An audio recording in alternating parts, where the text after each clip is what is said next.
a una semana del terremoto ocurrido el 24 de junio.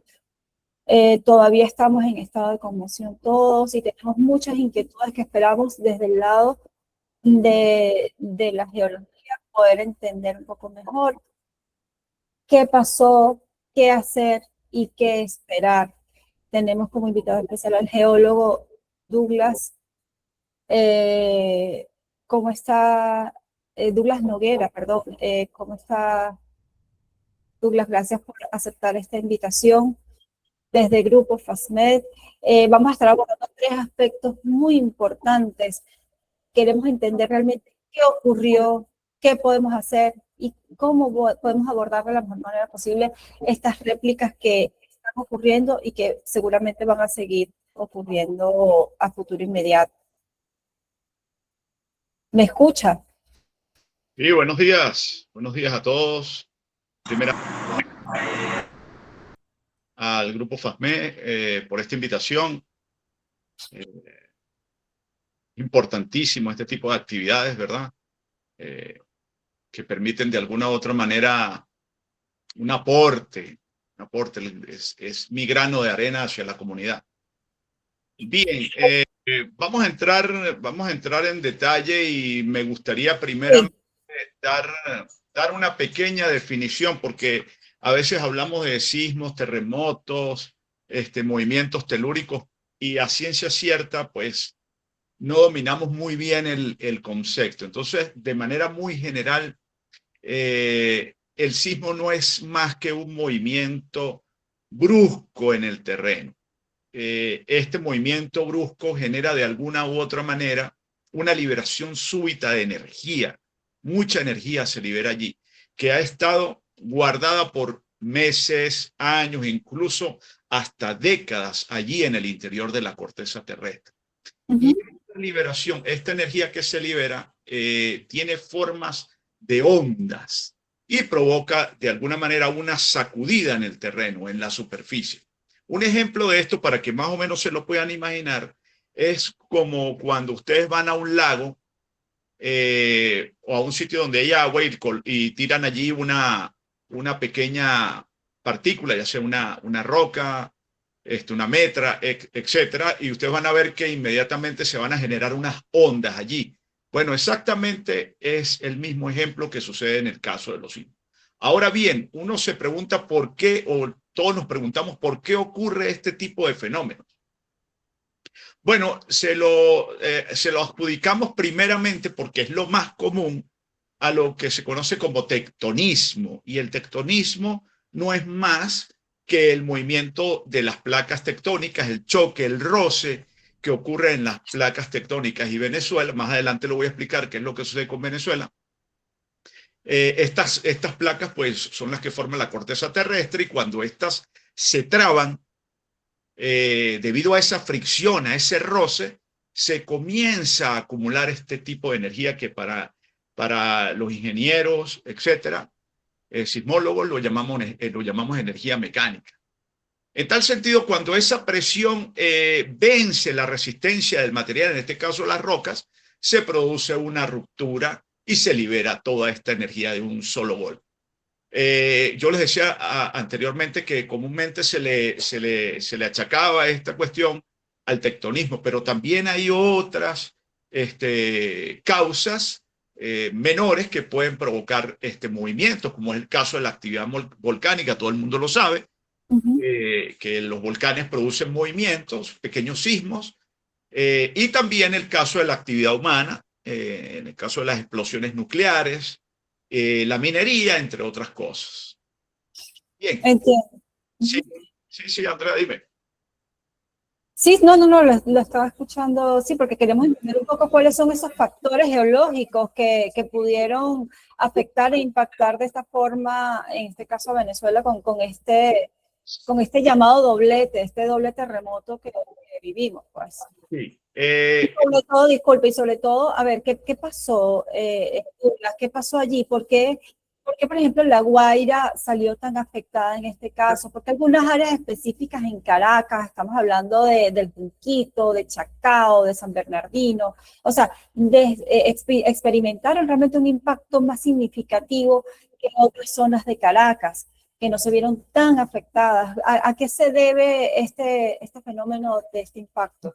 Sí, ya voy a adelantarme un poco más a eso, pero necesito primero hablar de la anatomía del evento, de lo que ocurrió el 24, y Ok, ya habiendo definido lo que era el término sismo, lo que ocurrió hace exactamente una semana,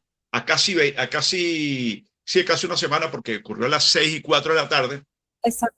el miércoles 24. Ese fenómeno los geólogos, los sismólogos lo conocemos como un doblete sísmico. Yo le acuño el nombre de gemelo sísmico también, aunque no fueron exactamente iguales, se parecen bastante. Y es un fenómeno bastante inusual en términos geológicos, eh, porque ocurrieron de manera simultánea y prácticamente allí mismo, en la misma zona. El primer evento de magnitud 7.8 en la escala de momento, la gente le dice escala de Richter porque esa escala pues ya está en desuso y sobre todo para eventos muy grandes, ahora se utiliza la escala de momento y la profundidad de ese sismo fue de 20 kilómetros. Todo lo hemos visto por allí en los reportes. Hay un segundo evento a 39 segundos después de 7.5 y la profundidad de 10 kilómetros. A ese evento, ese segundo evento, fue el catalogado como el evento principal. ¿Por qué evento principal? Porque fue muy cercano a la superficie y por supuesto una magnitud mucho mayor. Mucho mayor.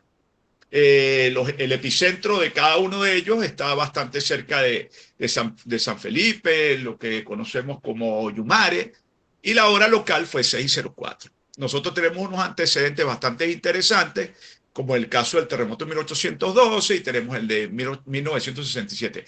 Aún así se cree todavía a estas alturas que el 1812 ha sido el más fuerte, dado que se reportaron entre 15.000 y 20.000 fallecidos. Ahora bien, ¿por qué se generó esto? Nosotros estamos metidos, Venezuela tiene un contacto con dos placas principales, la placa del Caribe y la placa suramericana. Pero aparte de todo eso, debemos saber que somos un país bastante sísmico porque tenemos 4 fallas presentes principales en el país. La falla de Oca, Acón, la falla de Boconó, la falla de San Sebastián y falla del Pilar. La falla de Acón viene desde Oca Acón viene desde Colombia, atraviesa todo Zulia. La falla de Boconó, que sabemos que está presente en todo Occidente, y allí fue donde se generó el sismo. Y tenemos la falla de San Sebastián, que va por toda la costa norte del país. Y finalmente tenemos la falla del Pilar, que también va por la parte norte, pero oriental del país. Bien, entonces me preguntabas y me decías que por qué.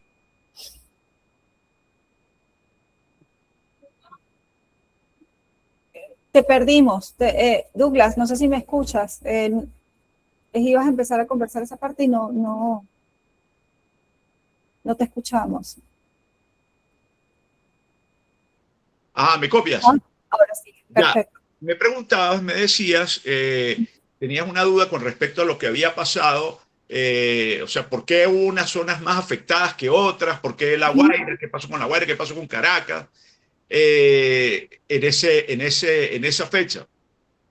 Y la pregunta correcta es, no qué tan cerca estaba el sismo, el detalle, creo que la respuesta es qué tipo, la pregunta es qué tipo de suelo, en qué tipo de suelo estaba construido o están construidas todas estas edificaciones que fueron afectadas.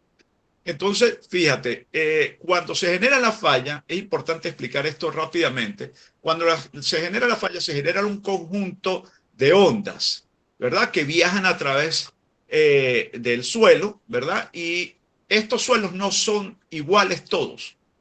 Hay rocas firmes, hay sedimentos blandos, etcétera. Y dependiendo de ese tipo de suelo, pues la falla se va a comportar de una manera. Pero hay que destacar que fueron 2 movimientos, por lo tanto se generó un entramado, ¿verdad? Un caos allí de ondas, un caos vibratorio, diría yo, que de alguna u otra manera terminó de devastar lo que se encontró a su paso, ¿verdad? Entonces, continúo con esa duda tuya. Por ejemplo, en el caso de La Guaira, tiene una condición geológica bastante particular.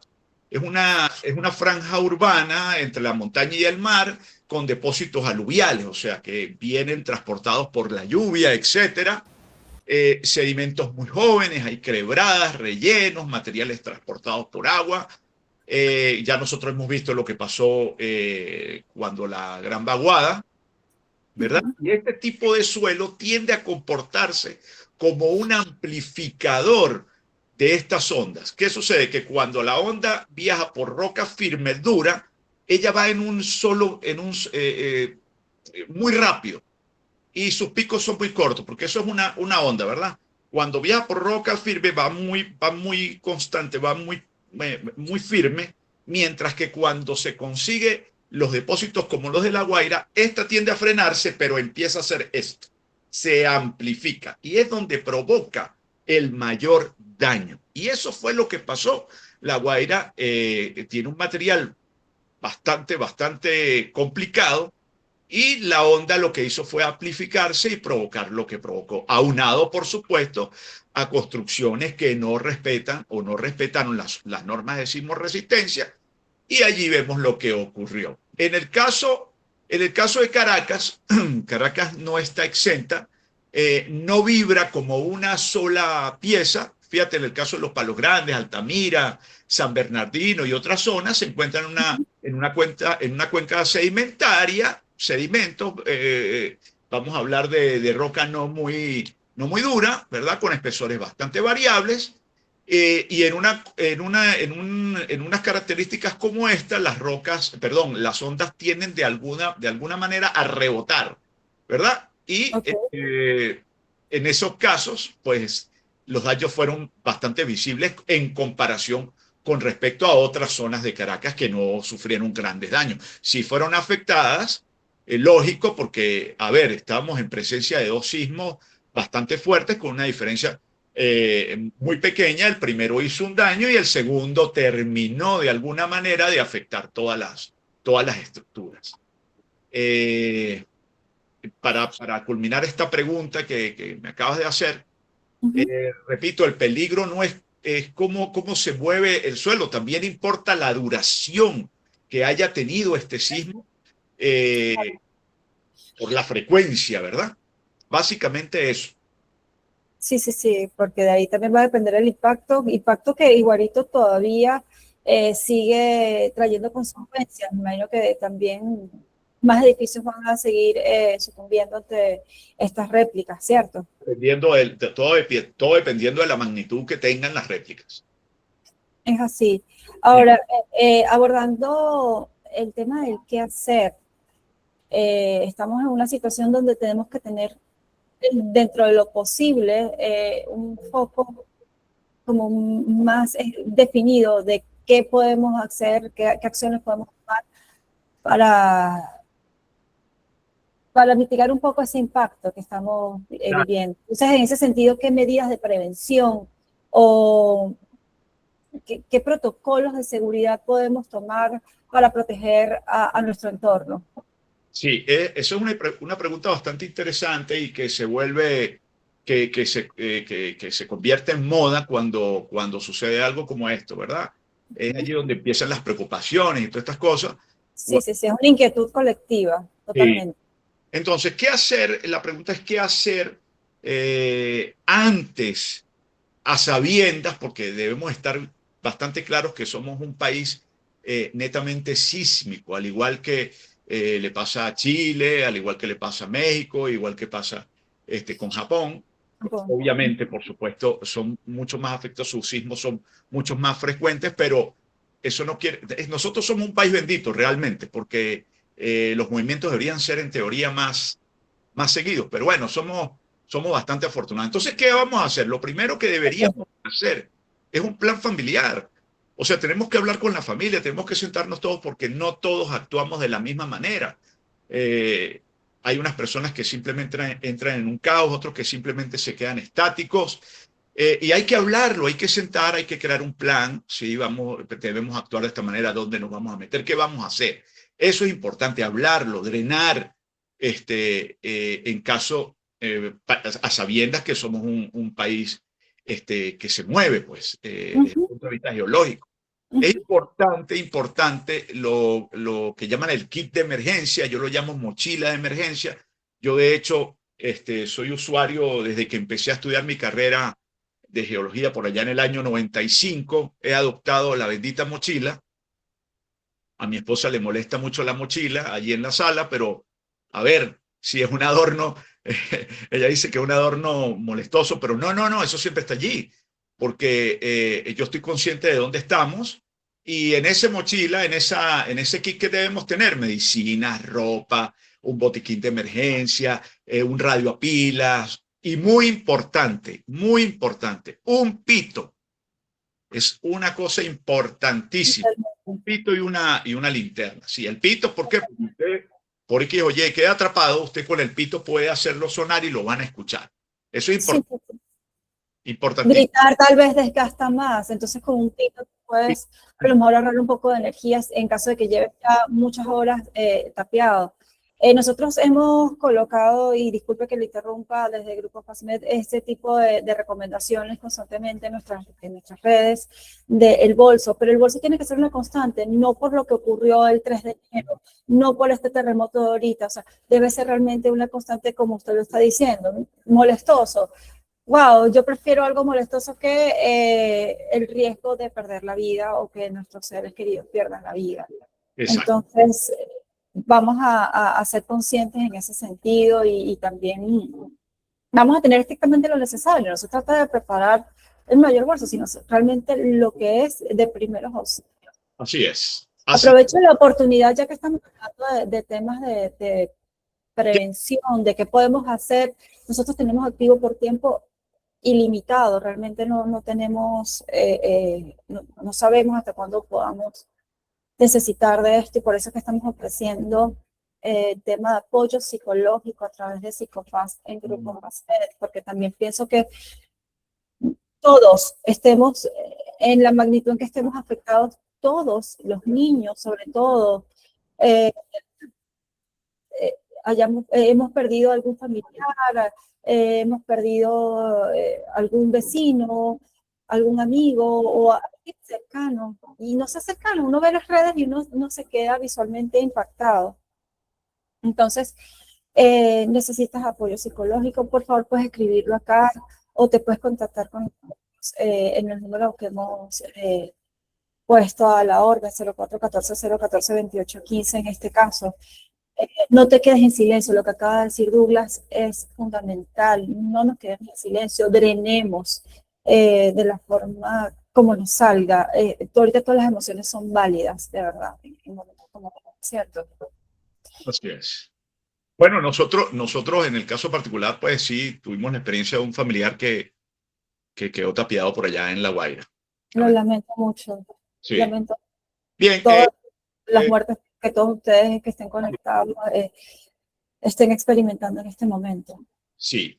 Bien, continuando un poco el tema del qué hacer antes, bueno, debemos de alguna u otra manera también asegurar el entorno, evitar esas trampas que nosotros mismos generamos en nuestras casas, ya sea porque se ve bonito, por ejemplo, recuerdo yo en donde yo vivía anteriormente que se colocaban copas a los lados porque teníamos un bar y se colocaban las botellitas de vino que se ven muy bonitas y todo esto y aquello, pero a la hora de un sismo todo eso se viene y resulta ser que eso estaba en el paso principal. Entonces, si tú generas unas trampas que te van a afectar en caso de un movimiento, eso hay que quitarlo. Todo eso hay que modificarlo y eso es una de las cosas que debemos hacer antes de que ocurra un sismo. Por supuesto, hay que revisar periódicamente, que casi nunca lo hacemos, las instalaciones eléctricas, las tomas de gas y, muy importante, ubicar las llaves tanto del vehículo como de la casa en sitios estratégicos a la mano, no esconderlas, no que uno llegue y las mete en el pantalón y se quedan por allá. No, siempre en una zona estratégica. Y para concluir esta parte del qué hacer antes, es importante asistir o generar de alguna u otra manera simulacros de desalojo. Ahí la gente le dice simulacros de evacuación. A mí no me gusta la palabra evacuación. Para mí evacuación es otra cosa. Entonces, de manera de jocosa, ¿verdad? Pero sí, para mí es un plan de desalojo. Bien, esa es la palabra para mí correcta. Realizaciones, ¿verdad? Simulaciones que entra incluso en el primer tópico del plan familiar. Hacer una Sí, sí, sí. vamos a Y ver. escolar, ojo, yo no sé por qué motivo, yo tengo 2 hijos y sé que muchos compañeros de trabajo también me han dicho lo mismo. Por algún motivo, al inicio de este año escolar, les dieron charlas y hicieron simulacros de desalojo a los niños de los colegios. De hecho, yo he sido garante de eso. He visitado varios colegios y liceos. Por allá en el año 2010, incluso pagué los avisitos y todas estas cosas para señalizar las salidas de emergencia y todas estas cosas, pero como no hay, el país carece de una cultura sísmica, pues fui al mes a visitar el colegio y se llevaban los avisos, se los llevan, se los roban, porque pues no hay cultura sísmica, realmente es uno de los grandes problemas que tenemos. Eso les quedó muy claro. Y hablando de esa cultura sísmica, aprovecho y te pregunto, Douglas, para esas personas que se suman como voluntarios a estas labores de rescate, pero que no tienen preparación profesional o experiencia, o sea, van realmente más allá por instinto y por querer, no sé, dar un granito de arena. ¿Qué le recomiendas a estas personas para que realmente sea efectivo su aporte? Y yo no quiero decir que estorbe, pero es que realmente pueden interferir en el proceso de los rescatistas que sí están preparados. ¿Qué recomiendas ahí? ¿Cuál es tu sugerencia en ese sentido? Bueno, yo recomendaría que se abstuvieran de ese tipo de actividades. Si no tienen experiencia alguna, hay que dejar que la gente que sabe, que tiene el conocimiento, se destaque en eso, porque como dices tú, ahí lo que vamos a hacer es interferir y quizás generar un verdadero un problema adicional. Yo pienso que si las personas quieren colaborar, sería bastante interesante acercarse a los centros de acopio donde necesitan descargar cualquier cantidad de insumos pesados. Se sumen a esas labores porque hay muy poca gente trabajando en ello y la gente se cansa. Entonces, si quieres colaborar, bueno, acércate a eso o sencillamente si tienes un conocimiento, transmítelo por las redes, en este tipo de actividades, webinars, etcétera. Que creo que hacen mucho más que ir y no quiero sonar arrogante, pero ir a estorbar en ese tipo de cosas. Ahora bien, ¿qué hacer durante el evento sísmico? Es una pregunta que me decías hace rato. ¿Y qué vamos a hacer después? Bueno, ¿qué debemos hacer, perdón, durante un evento sísmico? Lo primero que debemos hacer es tomar la cosa con calma, aunque parece difícil, pero hay que hacerlo porque nada hacemos con salir corriendo, desesperarnos porque así reces, así pidas a quien sea, eso no se va a detener hasta que no tenga que detenerse. Eso se detiene solo, eso es un efecto natural, es un fenómeno natural, no hay manera de que por alguna herramienta se detenga. No, no, no, no, no. No podemos, hay que tomarse las cosas con calma. Hay que agacharse, hay que cubrirse con alguna estructura bastante robusta, soportes metálicos, en fin, donde de alguna u otra manera tengamos algún tipo de protección. Es importantísimo, importantísimo alejarse a toda costa de las ventanas, porque se rompen los vidrios, ¿sí? Colapsan. Y El tema de los marcos es recomendable.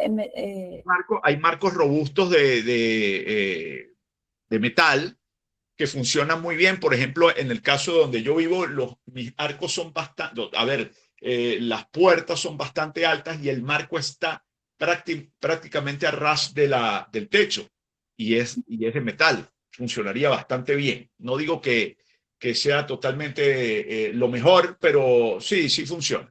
Bien, Okay. hay gente que tiende, y he visto, de utilizar los ascensores en ese tipo de situaciones para bajar más rápido. No, no, no, no, no, no, no. Eso hay que evitarlo a toda costa.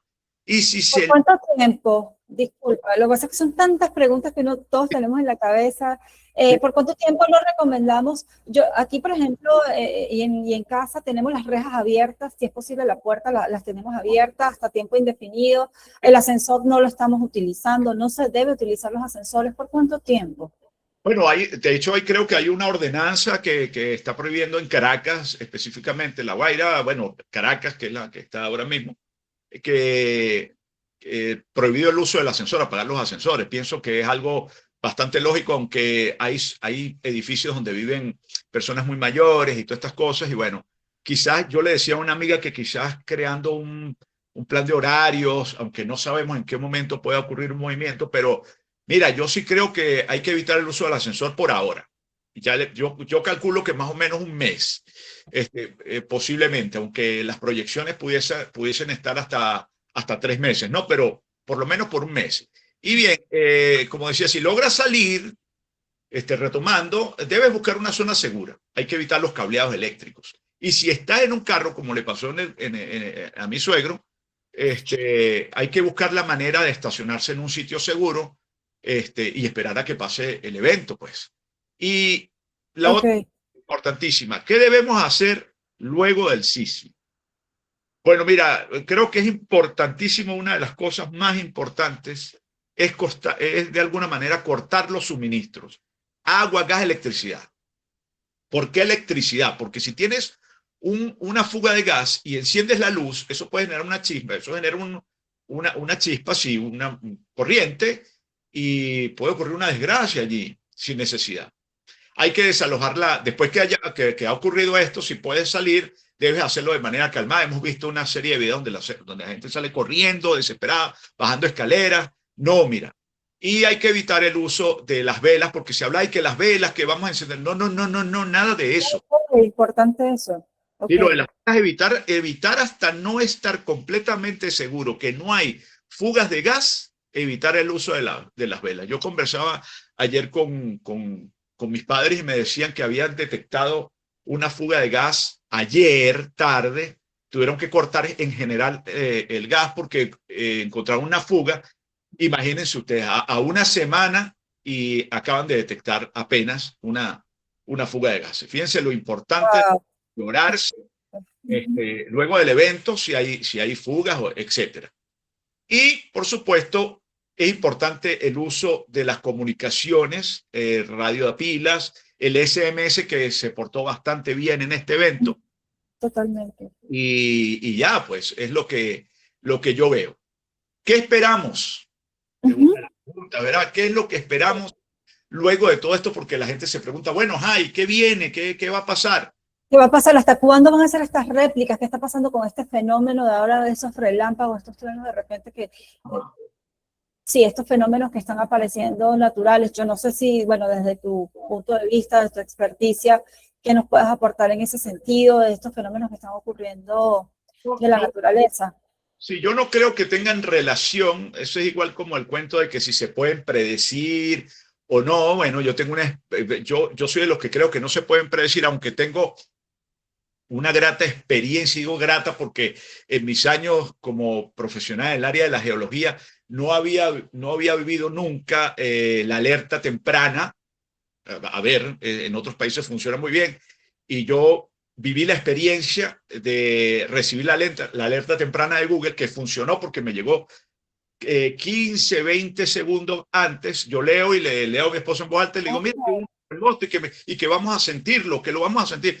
Pero, ¿qué es esto? Yo no, a ver, ni siquiera sabía que existía eso, ni siquiera sabía. No, ninguno, a todos nos tomó por sorpresa, es así. Y a los 15, 20 segundos ella me dice, mira, está temblando. Y yo pensé que ella estaba siendo jocosa conmigo, y era real. Y sí, veo las lámparas, y me sorprendió muchísimo, realmente me sorprendió. Entonces, retomando, sí vienen un conjunto de réplicas. La gente se asusta con las réplicas. Ay, que las réplicas.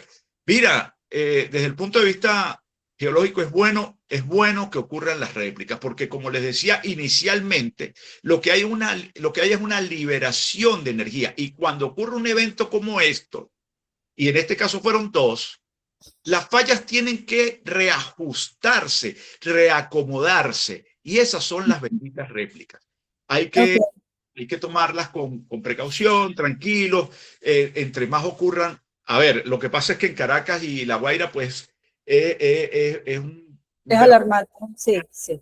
porque las estructuras quedaron tocadas, quedaron Ujú, afectadas, y quizás las réplicas pues afecten un poco más, ujú. pero es una liberación de energía y debe ocurrir porque hasta que no se reacomoden las benditas fallas, o en este caso, bueno, sí, porque ocurrió en Falla Boconó, pero afectó San Sebastián, tienen que reajustarse y reacomodarse.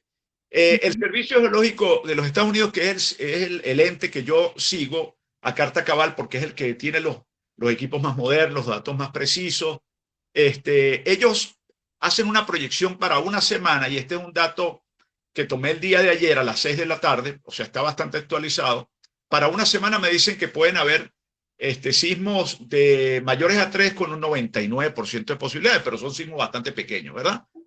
Pero son muy pequeños, de mayor Bueno, a, en comparación a lo que vivimos, sí.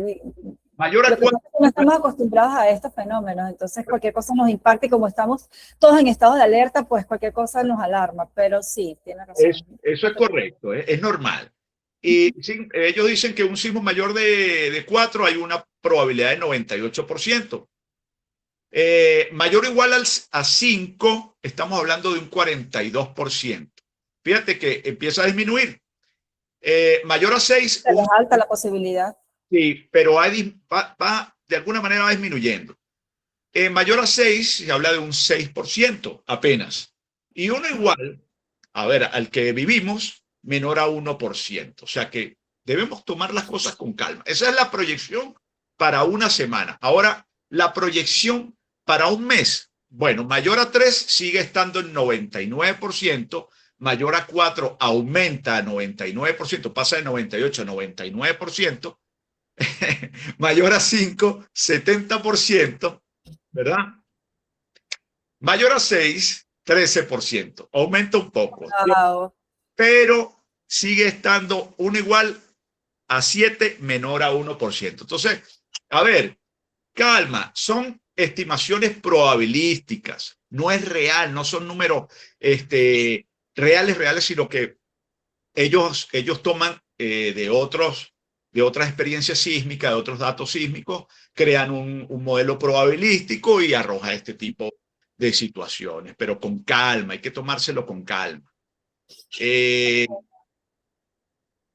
Hablando de proyecciones, yo, bueno, he visto entre tantos videos que estaba la posibilidad, habían personas, bueno, personas como usted que estudian estos fenómenos también, que había una probabilidad de que cercano a este año o el año próximo ocurriera este fenómeno, este terremoto. Hay, ¿cuánto tiempo podemos volver a esperar para que mira, ocurra un mira, evento así? En Andrés, proyección? Porque yo sé que no, nada está escrito sobre piedra. un sismo con estas características, mira, se estaba esperando desde, a ver, yo comencé a estudiar la carrera de geología como tal en el año 95, pero tuve inquietudes por allá en el año 89-90, y desde el 89-90 se esperaba el sismo de los 100 años, se Uh -huh. esperaba el sismo de los 70 años. De hecho, hace poco un geólogo decía que ya se habían cumplido 60 años y se estaba esperando un gran movimiento. Yo no sé cómo lo predijo él, porque yo soy de los que no creo, bueno, creo en los modelos probabilísticos y todas estas cosas, pero no se pueden a ciencia cierta prever con exactitud. Nada, un evento como este, para que haya una acumulación como la que se presentó en nuestro país el día 24 de junio, eso va a ser una acumulación por muchos años, Okay, décadas o okay. décadas. Ojo, en esa falla, porque estamos hablando que ocurrió en Falla Boconó, tenemos otras fallas. Eso no quiere decir que las otras fallas no se activen de esa manera o no estén acumulando energía de esa manera. Yo me estoy refiriendo específicamente a Falla Boconó. Fíjense que el día viernes una persona bastante irresponsable aquí en el estado de Mérida soltó un audio, seguramente lo escucharon en Caracas y en todo el país, que decía que mire que Mérida está pronto a sufrir. Mira, qué irresponsabilidad, terrible. terrible porque la gente, a mí me escribió muchísima gente preguntándome si eso era verdad. No, mira, eso no se puede predecir, eso no. A ver, mira, es tan difícil. Yo viví una experiencia, a ver, por allá en el año 99 llegué a un sitio, fuimos a una práctica de campo y un señor, un vaquiano, un viejito con un sombrerito, llegó y miró así el cielo y dijo, hoy va a temblar. Y nosotros todos los estudiantes que estábamos allí estudiando la carrera de geología, nos quedamos así como, ¿y por qué? No, hoy va a temblar. Y da la casualidad que en la noche tembló. ¿Cómo lo supo él? No lo sé. Realmente, mira, Sí, cada quien tiene sus métodos, no sé. quizás, no sé, fue casualidad, etcétera, pero eso no se puede predecir. Así que vamos a mantener la calma. Lo que sí le puedo decir con seguridad que para que ocurra algo como lo que ocurrió el 24 de junio, ahora mismo o en los próximos años, está bastante complicado. Ok, sin embargo, debemos prepararnos por lo que acabo de escuchar de sus proyecciones, de por lo menos un mes o Mira, tal vez un poco más estas réplicas. repito, somos un país sísmico, así que tenemos que estar preparados 24/7. Tan sencillo como eso.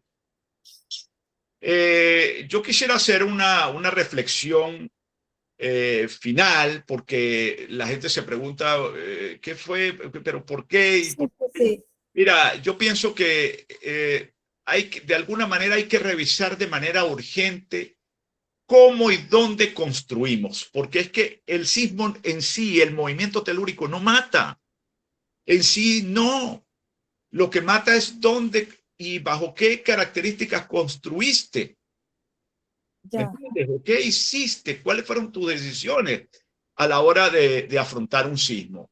En La Guaira el peligro es alto porque muchas viviendas están, como les decía anteriormente, sobre suelos muy blandos, no hay normas de sismo resistencia y bueno, ya ustedes saben lo que pasó. Entonces, hay que, de alguna manera, eh, hay que tomar conciencia. Creo que es mi cierre y con unas palabras quisiera algo que dije en algún momento en una exposición a unos estudiantes y profesores de la UCB. Yo les decía que la herramienta más eficaz contra los sismos, movimientos telúricos, terremotos, son la planificación y el conocimiento. Si existe planificación y conocimiento de lo que se trata, estos fenómenos, créanme que vamos de alguna manera a sobrevivir a un terremoto. Ok. ¿Alguna otra Me inquietud? llevo a esta reflexión muy importante. Sí. ¿Tienen Eh, alguna no pregunta? sé, exacto. No sé si hay algunas preguntas, porque trabajé y bueno, hay muchas más inquietudes de las que he podido transmitir aquí y de las que ha podido también conversar nuestro ingeniero invitado. Es el momento. Por lo pronto, mientras las personas digieren, porque hay mucha información para discutir y se atreven a hacer sus preguntas, vamos a recapitular un poquito que sea para esas personas que se conectaron un poco tarde y se perdieron la información inicial para tener todo este cierre de la mejor forma en esta conversación súper valiosísima que hemos tenido en la mañana de hoy. Lo escuchamos, ingeniero. ¿De mi parte o de la...? No, de su parte, claro, usted es el experto aquí. Mira, yo quisiera escuchar las dudas. Yo quiero que la gente drene Sí, por aquí levantaron la mano. Escriban sus preguntas aquí en los comentarios, que estamos aquí atentos para leer.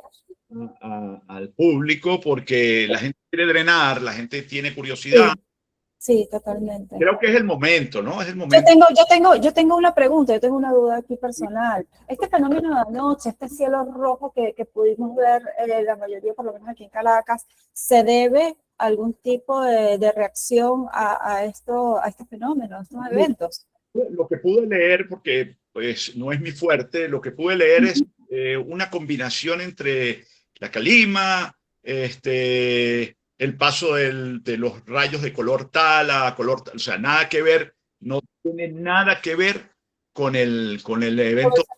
Ok, Se llama efecto Rayleigh, fue lo que logré investigar y como te ok. digo, una reacción con la calima y estas cosas. Es algo muy particular, pero nada que ver con sangre y cualquier cantidad de cosas que pude leer. Mira, Una, Oh, en serio, señores, por favor, seamos responsables al momento de transmitir información en las redes sociales. De verdad, si van a transmitir algún tipo de información o a difundir alguna información que recibieron, por favor, valídenlo primero. Coloquen horas, que sea grabación, que sean videos, coloquen la hora, el sitio, mira, porque se es presta mucha confusión y difundir información incorrecta. Mira, es importantísimo filtrar o ser bastante cuidadosos a la hora Ujú. de leer información en las redes. Hay de todo, cualquier cantidad de expertos, especialistas, etcétera, dando información que no corresponde, alarmando, porque ya le digo, el viernes en la noche soltaron un audio donde la cosa era una alarma terrible y entonces la gente cae en eso por no tener el conocimiento y bueno, nada, tenemos que ser quirúrgicos a la hora de leer. Totalmente. Están levantando la mano aquí, pero bueno, lo invito a hacer su pregunta. A ver acá. Sí, Sí. mucho. Buenos Ajá. días. ¿Cómo están? Buenos días. Mi nombre es Sonia Álvarez. Fíjense, a mí me impacta mucho el hecho de la recomendación del bolso. Yo soy de Carora, Estado Lara, y allá todo el tiempo tiembla y nosotros tenemos la cultura del bolso. Pero esta situación se presentó en una zona donde mucha gente va de turismo y no nos llevamos los bolsos, pues. El bolso lo tenemos en la casa y tenemos la prevención de con la familia decir, mira, nos encontramos en Parque del Este, en la parte de las canchas. Ese Okay. tipo de cosas, sí. Pero por lo menos a mi esposo lo tomó de sorpresa aquí en el apartamento y no pensó en el bolso, porque él bajó sin nada, él no tomó el bolso, porque es que fue demasiado brusco. Entonces, lo que yo pregunto es, ¿qué deberíamos llevar en nuestra maleta? Porque, ajá, nos puede agarrar en cualquier momento.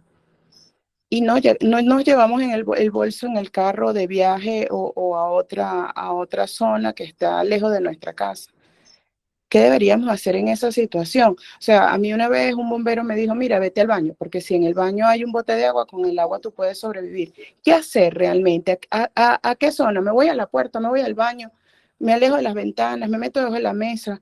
O sea, yo entiendo que es una situación que es imprevista, pero en la manera de que nosotros sepamos cómo actuar y cuál es el deber ser, ya lo tenemos en el radar y podemos tomar la decisión correcta.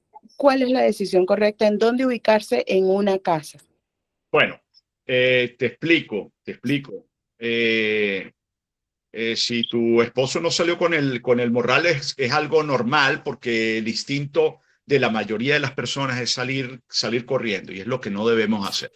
¿Qué debemos? Preguntabas que qué deberíamos tener en esos morrales. Bueno, mira, desde el punto de vista muy personal, qué tiene mi morral? Bueno, yo tengo hasta una carpa, tengo dos sleeping bags, tengo el pito, tengo agua, tengo medicinas, tengo un cambio de muda de ropa, tengo linternas, básicamente eso. Tengo un cable para cargar el celular, etcétera. Ese tipo de cosas. Power bank. Ahora bien, ¿qué debemos hacer? ¿Dónde nos debemos meter? Bueno, lo que yo decía anteriormente, buscar una estructura robusta, ya sea un escritorio bastante robusto, eso de que te metes en el baño y porque ahí hay agua y si se cae vas a sobre, mira, y si el baño colapsa, así tengas agua y comida, te mueres. Tan sencillo como eso. Así como, a ver, explico. Un estudiante preguntó el día jueves, mira, yo, profesor, yo vivo en el piso 26. Ajá. ¿Cuántos pisos tiene tu edificio? 28. Bien. Vives en un piso. Yo me quedé estático, los nervios me atacaron, no pude hacer nada, me quedé quieto. Hice bien. Y le dije, mire, fue lo mejor que usted pudo haber hecho. ¿Por qué? Porque acuérdense que el lapso de tiempo del sismo es realmente corto. Mientras él baja de un piso 26 a la planta baja, si el edificio se va a caer, se muere. Créanme, se muere. No sé si vieron los videos donde la gente va bajando y entre más baja, más escombros consigue y llega un momento donde ni siquiera pueden salir. Ahora bien, si por casualidad, él estando en un piso 26, se cae el edificio, créame que él es uno de los primeros en ser rescatado. ¿Me entienden? Entonces, mira, ¿dónde te vas a esconder? En un sitio totalmente robusto, en donde tú veas que de alguna manera la estructura pueda resistir la caída de material que tienes arriba. Eso. Y si estás si estás en una casa, se te va a hacer muy fácil salir a un sitio seguro en la casa. El problema es las personas que viven en un edificio de bastantes pisos. Es allí el problema. Pero si vives en una casa, si puedes salir inmediatamente, sal. Si no, si te agarran los nervios, métete en un sitio seguro. Punto. Es así. Muy importante, ahorita que estoy escuchando a Sonia, gracias por tu pregunta. Ya ahorita que vivimos esta experiencia, a mí me parece una buena idea tomar un punto de encuentro. Si esto vuelve a ocurrir, ¿dónde podemos encontrarnos en caso de que, por ejemplo, nos agarre dispersa la familia? Educar mucho a los niños, saber cómo abordar con las personas mayores, las personas que tengan movilidad reducida. Entonces, colocar un punto de encuentro en caso de que vuelva a ocurrir un fenómeno parecido a este es de gran utilidad, me parece. Andrea, eso está perfectamente bien dicho, y eso entra en el plan familiar. Y cuando yo hablaba de qué hacer antes, en el plan familiar se puede plantear un sitio de encuentro, ya que de repente todos estén afuera, están haciendo compras, etcétera, y digan, mira, nos vamos a ver en tal caso, en caso de que ocurra, eso entra en el plan familiar. Es así. Bueno, no sé si hay alguna otra inquietud, alguna otra persona que tenga. Aprovechen, por favor, estamos extendiendo un poco este conversatorio. Teníamos estimado media hora, pero de verdad que este tema es... Adolfo, claro que sí. Coméntanos. Sí, una pregunta. ¿Cuándo es el mejor momento para reparar paredes o bloques después de este evento? Sobre todo los que estamos en pisos como el 2, el 3, que estructuralmente está bien, los ingenieros han visto que todo está bien, pero bueno, todos los bloques están explotados y bueno, por lo que entiendo hay que esperar que estas réplicas paren un poco y que los sedimentos se sinceren. Tú como geólogo, ¿qué recomiendas? Mira, tú mismo, gracias por la pregunta, y tú mismo tienes la respuesta allí. Mira, debemos esperar a que estas réplicas terminen de ajustar a estas fallas, y yo calculo, o sea, creo que mi consejo para ti, creo que sería aproximadamente de mes y medio a 3 meses. Creo que es lo más prudente. Sí sé que se ve muy feo, que angustia ver esas fracturas allí, pero sabes que si es la experiencia que tengo, porque he hecho varios experimentos en colegios que están en zonas bastante sísmicas, o que de alguna manera tienen mucha pendiente y el terreno se mueve por humedad. Tú sellas esas fracturas y a la semana las tienes nuevamente abiertas. Entonces, si hay réplicas, porque se están... A ver, la estadística de los otros eventos, estamos hablando de 3.000 réplicas. A ver, y ahora mismo estaremos aproximadamente como en unas 200, quizás. Voy a exagerar, 500. Entonces, mi recomendación para ti es que un tiempo prudencial de al menos 3 meses para poder hacer la inversión que vas a hacer, porque me imagino que va a ser bastante, porque es costoso eso ahora mismo. Bueno, ¿qué no es costoso en este país? Ahora mismo debe costar bastante dinero hacer esa reparación. Entonces, para que no las pierdas, aunque te voy a decir otra cosa, para que se fracturen de esa manera, pues va a estar bastante complicado también, pero es mejor que las cures cuando ya la cosa y el tiempo es la respuesta sería unos 3 meses. Gracias por tu pregunta. Sí, gracias. Interesante, muy interesante. Sí, totalmente. Bueno, señores, creo que no queda alguien pendiente en su momento. Estamos en los minutos de cierre ya, así que aprovechen de preguntar. Cualquier pregunta es de alto valor. Créanme que cualquier pregunta es de interés colectivo. Es el momento perfecto para aprovechar a este invitado de lujo que tenemos hoy. Muchísimas gracias, Douglas, nuevamente. Estamos a la orden. Yo soy profesor de la UPTM en Mérida, tengo 20 años de experiencia allí. Humildemente, lo que necesiten, cualquier duda, alguna charla, algo, lo que sea, ya, con la gente de FASMED me pueden contactar y Sí. yo les voy a colaborar. Ok, tenemos a 2 personas, por favor, coméntenos. Evelio, Fernando, Evelio, por favor, dinos cuál es tu inquietud. Tienes que quitar el silenciador de tu conexión y coméntanos. Ok, Te escuchamos. ok, buenos días. Sí, vimos muchas deficiencias en la atención de los organismos públicos o privados para atender crisis como la que vivimos. ¿Quién debería ser el convocante y de qué manera se debería organizar estos equipos de trabajo especializados que puedan tener tanto los insumos como las personas preparadas para poder atender casos como los que estamos viviendo? Gracias. Sí, gracias por la pregunta. En estos casos, los entes competentes como el caso de Defensa Civil, Cuerpo de Bomberos. A ver, nosotros tenemos acá en Mérida una institución llamada Impradem. Básicamente ellos que son y los grupos de rescate, ¿sabes? Los grupos de rescate han hecho un papel fundamental. Nosotros en Mérida tenemos, por ser zona montañosa, etcétera, desde hace muchísimos años tenemos unos grupos de rescate bastante preparados, y por supuesto no podemos dejar pasar por alto el gobierno, que es el que suelta el recurso económico para que de alguna manera esta gente tenga los equipos necesarios para atender una situación como esta. Bueno, queremos hacer un reconocimiento ahorita a todos los rescatistas, a todos estos voluntarios, a todos los paramédicos, el equipo que está de manera incansable en todos estos puntos llamados zona cero, tratando de día a día hacer su mejor labor posible, de poner en riesgo inclusive su vida para rescatar otras vidas que todavía siguen apareciendo. Vuelvo y repito, pongo a la disposición por tiempo indefinido nuestro apoyo psicológico a través de Psicopaz 0414-014-2815. Estamos colocando nuestras redes también. También pueden contactar al ingeniero Douglas a través de nosotros y con todo gusto vamos a estar prestando ese apoyo. Tenemos otra inquietud de Fernando, cuéntanos. Sí, buenos días, ¿cómo están? Mucho gusto. Buenos días, Fernando, cuéntanos. Ingeniero, una consulta, a lo mejor un poco obvia, pero no me especializo en su área.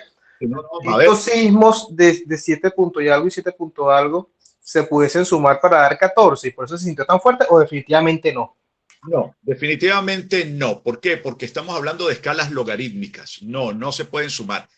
Quizás, porque fíjate que es una pregunta bastante interesante porque mucha gente se la ha hecho. Y no, lo que pudiéramos es hacer una especie de promedio, y si lo promediamos, pudiésemos hablar de un movimiento en general de 7.6 en magnitud de momento. Básicamente eso. No se pueden sumar. Vale, muchas gracias. No, para servirle. Gracias. Gloria, cuéntanos. Buenos días, saludos a todos, Buenos saludos días. al ingeniero. Quisiera saber, porque me causó un poco de alarma, los datos estimados que el exponente explica, que dice que a una semana los porcentajes son más bajos y a medida que se extiende el tiempo aumenta. Entonces quisiera saber esa relación que me imagino en la fórmula o datos probabilísticos. Desde el punto de vista geológico, está referido a que no solo, o sea, que sea de una misma falla. Ya sé que pueden activarse otras fallas. Se activó solamente una, pero esos datos que explica el ingeniero es correspondiente a la misma falla o a todas las fallas en general de Venezuela. Mira, es bastante interesante tu pregunta y definitivamente la fórmula que utiliza el Servicio Geológico de los Estados Unidos la desconozco, pero lo que sí sé es que está enfocada precisamente, como dices tú, a la falla que de alguna u otra manera generó ese evento. Por supuesto, vamos a estar claros, sería interesante que cada uno tuviese como tarea ver el mapa sísmico del país para que vean cómo o la unión que hay entre falla de Boconó y falla de San Sebastián. ¿Qué pasa? Que esa falla que ocurrió allí, en ese sitio que está bastante cercano a la unión con falla de San Sebastián, la falla de San Sebastián facilitó el transporte de ese movimiento. Entonces, esa data está calculada, esos números probabilísticos están en base a ese par de fallas que están allí. ¿Y por qué se incrementan? Bueno, porque son las proyecciones, es lo que ellos calculan que pudiera ser para un mes. Entonces, si aumenta un poco la probabilidad en este caso. Y sí, son fórmulas estadísticas. A ver, no hay nada real, acuérdense. Ellos lo que hacen es una toma de datos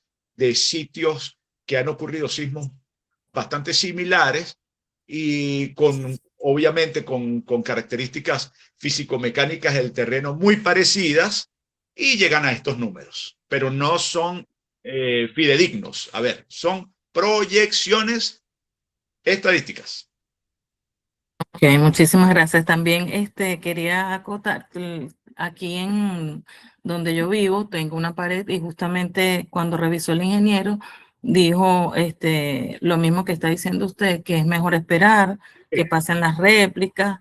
Hay ahorita en la Universidad Central de Venezuela, justamente se está realizando va a haber una certificación a los que son los ingenieros civiles de posismo, una certificación de patología estructural. Aprovecho para hacer la invitación a alguno de los que estén aquí, que sea ingeniero civil y obviamente quiera sumarse a este rescate posismo desde el punto de vista estructural en las edificaciones. Es una oportunidad para los ingenieros civiles sí, desde la semana pasada ya están en cualquier cosa. Bueno, las personas del grupo FASMED, que tienen mi número, yo puedo facilitar los enlaces, porque, bueno, de ahora en adelante, ahora es que viene muchísimo trabajo. Y sería una oportunidad para los ingenieros civiles, obviamente en concordancia y colaboración con este desastre natural. Y bueno, sería una oportunidad también para los ingenieros civiles. Obviamente no van a ser especialistas en patología estructural, pero estando en campo es una experiencia y una ayuda obviamente para el país y en colaboración a este desastre. Sí. Es así, muchas gracias, Gloria, de verdad que es muy importante. Yo soy de las personas que creo que debemos desde ya, crear los semilleros para de alguna u otra manera incentivar la cultura sísmica. Mira, hemos eliminado, y digo hemos porque, bueno, venezolanos todos, se eliminó la materia de ciencias de la tierra, del pensum, y eso es grave. ¿Vale? Tenemos que retomar todo eso y desde que el niño está chiquito, ir enseñando la cultura sísmica para que ellos sean los que van a transmitir luego esa información. Desde ya, eso no es que porque ahorita está de moda el sismo de Caracas, vamos a aprender, vamos a hacer esto y dentro de 3-4 meses la gente guardó el kit y la gente se olvidó del sismo y así es. Y no puede ser. Es así. Tenemos a Geraldine Romero, vamos por orden, por lo que me están apareciendo aquí en pantalla. Tenemos otra inquietud. Geraldine, cuéntanos, y bueno, y vaya de una vez, aprovecha la oportunidad para darle un abrazo solidario en nombre del Grupo FASMED a nuestro amigo y cliente Bancaribe. Geraldine, te escuchamos.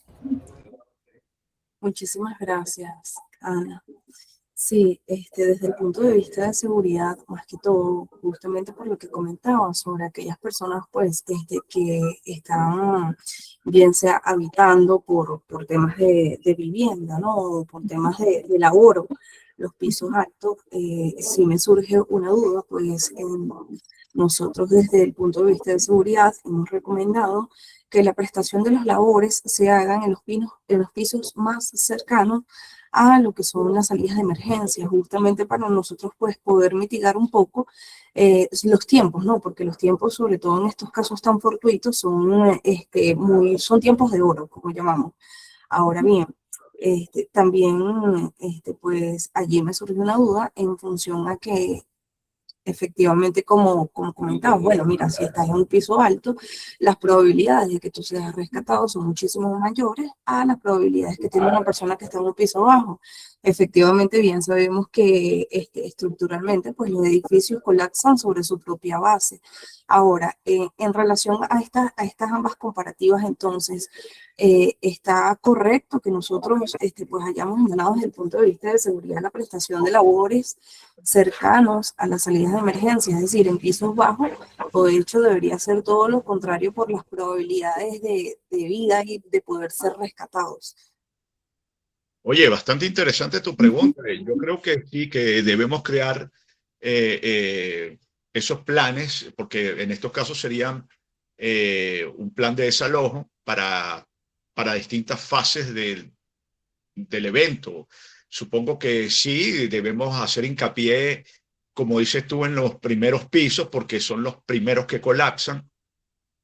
Aunque te digo una cosa, ha pasado de que el edificio se cae por completo, o sea, y no da chance, que fue lo que pasó con este familiar nuestro, no le dio chance y cayó todo eso, entonces de un solo golpe. No dio chance absolutamente nada, pero en el caso de que la estructura quedase relativamente en pie, sí, hay que hacer un hincapié en los primeros pisos y, por supuesto, no dejar porque, a ver, hay muchas torres, edificios que tienen lo que llaman la azotea, y este puede ser un sitio de resguardo también, o sea, crear un plan en eso, en el caso de que esos edificios tengan esas características, llevarlos cómo van a actuar para llegar hasta allá. Eso sería súper genial. Entonces, pues tendría que ver qué características tiene el edificio, porque, a ver, hay que hacer un diagnóstico general de todas las estructuras. Eso creo que es una de las primeras cosas que deben hacer los condominios. ¿En qué tipo de suelo estamos? Porque uno compra y a veces no sabe dónde estás comprando. Entonces sí, hay que hacer un diagnóstico general y me parece muy buena ese plan que tú tienes o que están ustedes tratando de implementar, ¿no?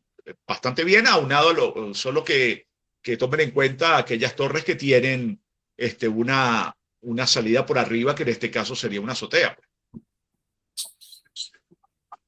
Gracias por tu pregunta, Geraldine. Continuamos. Mildred, cuéntanos.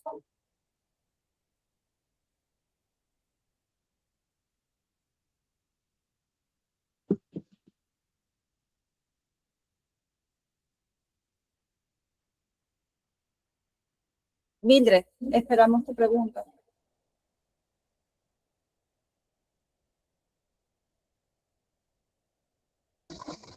Buenos días, buenos días. Agradecida por la información. Tengo una inquietud. Sí. Yo vivo en la parte del oeste, en los edificios que que hizo Marco Pérez Jiménez, específicamente en las Lomas de Urdaneta. Quería saber, porque ya esos edificios aguantaron el terremoto del 67. Wow. Y ahorita con este evento que nadie lo esperaba, quería saber si esos edificios son seguros. Tengo entendido que están construidos en una parte rocosa. En el edificio específicamente donde yo vivo, fue daños de mampostería.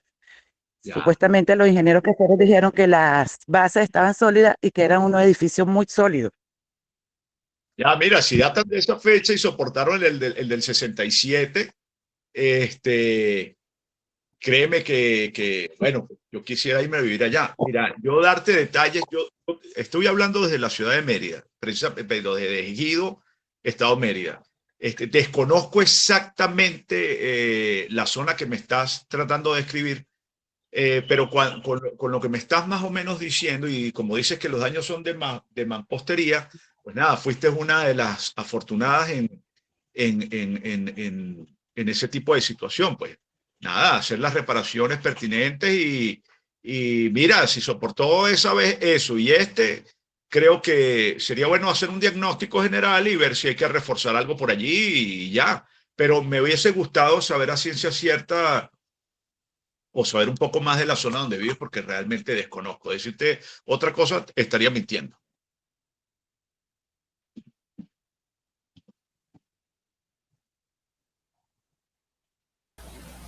Ok, muchas Mildred. gracias. Vale. Agradecida por toda la información. Vale. Se ha extendido esto también, me parece genial, no sé si, cómo estamos, esta disponibilidad también, el ingeniero, estamos aquí tomando tiempo. Yo estoy disfrutando de esto, créame. Eso es lo importante, y que todo el mundo también esté tomando información de valor, muchas personas conectadas el día de hoy participando. Este es mi aporte a la comunidad, ya que uno no puede estar allá en labores de rescate y todas estas cosas, pues el aporte de uno es pues informar. Todo suma, es así, es así. Tenemos también a Sonia. Abro un paréntesis para decirles, tenemos un material preparado que realizó investigación, tiempo valioso que se tomó nuestro ingeniero Douglas Noguera, que nosotros vamos a compartir con todos ustedes. Por favor, dejen sus correos también, sería bueno. ¿Qué vamos a ver en este material? Si nos puede explicar un poco, ingeniero, cuáles son los puntos importantes que las personas pueden tener con ese material que le vamos a partir. Básicamente, en ese material vamos a observar inicialmente de lo que se trata el fenómeno, qué pasó, una explicación bastante general del fenómeno, qué debemos hacer y qué se espera. Básicamente esos 3 puntos fueron los que se abordaron en esa presentación, con un aproximado de 20 láminas bastante sencillas, apta para todo público, por supuesto, y pues nada, bastante conciso y puede ser, como le digo, compartido con todo aquel que requiera un poco de información y que quiera nutrirse de este tema, porque es que hay que aprender, ya les digo, la mejor herramienta para enfrentar este tipo de fenómenos es la planificación y, por supuesto, el conocimiento. Y que somos un país sísmico, debemos estar al tanto de estos temas, a grosso modo, como cultura general. Es así. Tenemos las 2 últimas participaciones, Sonia Sierra, Ana Teresa. Sonia, cuéntanos. Buenos días.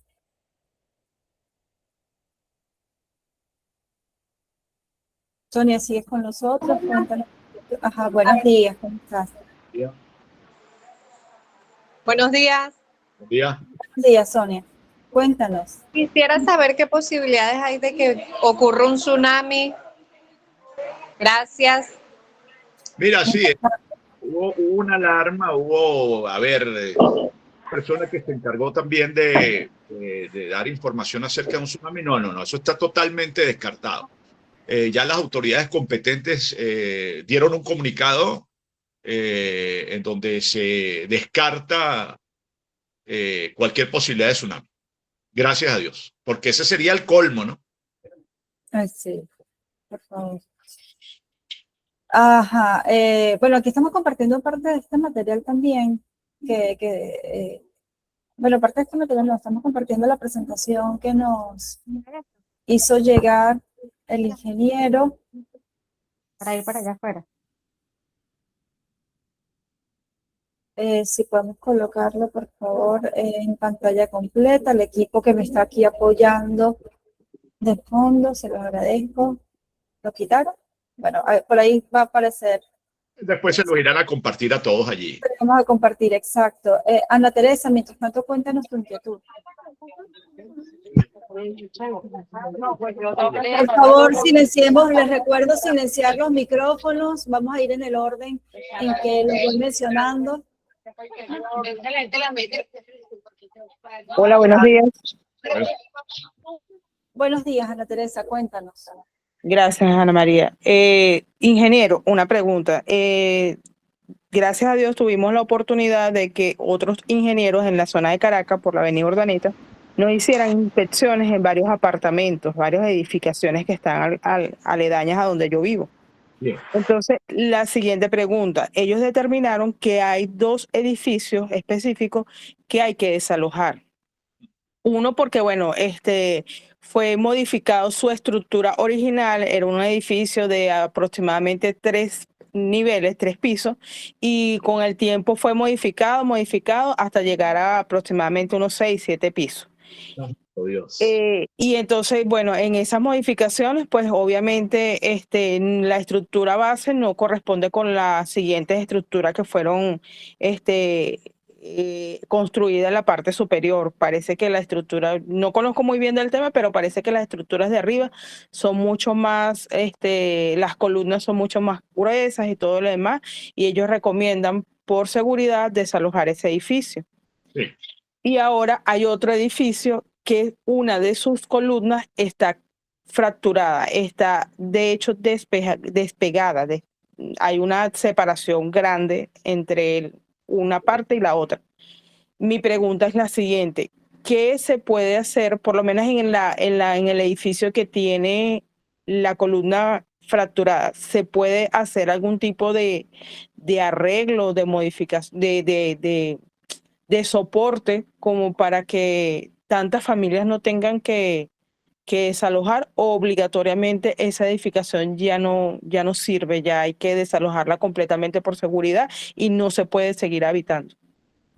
Bueno, mira, tu pregunta es bastante interesante. Voy con la primera estructura. Tú sabes que normalmente Ingeniería Municipal solicita unos ensayos de suelo para cuando tú vas a construir una estructura.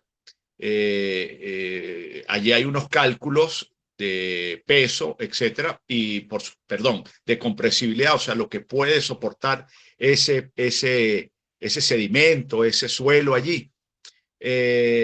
Pero resulta ser que en muchos casos, fíjate, vamos puntual en ese, se hizo unos cálculos para esa estructura en sí, que era 3 pisos, como dices tú inicialmente, y el suelo soportaba esos cálculos que se hicieron allí de peso. Perfecto. Y le dieron seguramente el visto bueno y sí, construye ese edificio. Pero resulta que con el pasar del tiempo se les ocurrió meterle unos pisos adicionales. Quizás ese suelo que estaba allí no tiene las capacidades de compresibilidad, etcétera, para soportar esas estructuras posteriores. Y allí el problema. Y otra de las cosas que suele suceder en este país es que pasan por alto, mojan la mano, coloquialmente dicho, con respecto a los ensayos. De repente hicieron un ensayo que no salió muy bien, pero resulta ser que lo que quieren construir allí va a generar mucho dinero. Entonces, no, eso no se va a caer. Y construyen, mojan la mano al ente que debe revisar los ensayos y dice, no, mira, aquí está esta platica, y pasa por alto todo eso. Bueno, sí está bien. Acomodan los números y le dan el visto bueno a la construcción. Construyen, ganan un montón de dinero porque venden todo, venden ya sea apartamentos, locales, etcétera, se lavan las manos, y si llega a pasar algo, que es lo más seguro, bueno, aquí no hay culpable, simplemente, bueno, se cayó la estructura y ya, ¿entiendes? Claro, entonces, claro. Yo creo que hay de los dos. En el caso de la primera, sí hay que desalojar eso porque no sabemos exactamente, y si ellos dijeron que había que desalojar es porque vieron algo. Ahora, en el caso de la segunda estructura, si es una sola columna, yo supongo que se puede construir una columna paralela. Yo no soy experto en civil, pero eso lo estaba yo analizando en estos días con mi esposa, en el que se puede reforzar o construir paralelamente una columna que permita que ésta descanse un poco, la que está afectada, y se pueda incluso hasta reforzar. Y no solamente eso, sino colocar otras columnas paralelas. Si ese fue el caso, solamente una columna afectada. Es lo que puedo decir a grosso modo. Ese no es mi fuerte, pero es lo que mi lógica y lo que yo pude aprender en la universidad con respecto a eso. Muchísimas gracias. Muchísimas gracias. Servirle. Bueno, señores, muchísimas gracias a todos por conectarse y por, bueno, quedarse hasta el final de este webinar tan especial. Los invitamos para mañana al webinar con un psicólogo, donde también vamos a estar abordando otros temas que también a todos nos impactan. Y bueno, muchísimas gracias, ingeniero Douglas, de verdad. Nos vamos con muchísima información. Somos un antes y un después de este webinar, todos los que participamos. Todas las preguntas de alto valor, de verdad que estoy muy agradecida con toda esta audiencia y gracias por tomarse este tiempo. Espero que lo hayan disfrutado tanto como lo disfruté yo y bueno, todos aquí en Grupo FastMed. Feliz día a todos, mantengamos la calma, seamos solidarios, seamos responsables, por favor, tomemos previsión y disfrutemos la vida, lo que realmente vale. Muchas gracias al equipo de FastMed, al grupo FastMed, de verdad agradecido por esta oportunidad. Gracias a todos los invitados, preguntas bastante interesantes. Totalmente. Estoy a la orden para lo que necesiten. Acá estamos. Totalmente. Muchísimas gracias. Bendiciones a todos. Vale, igualmente.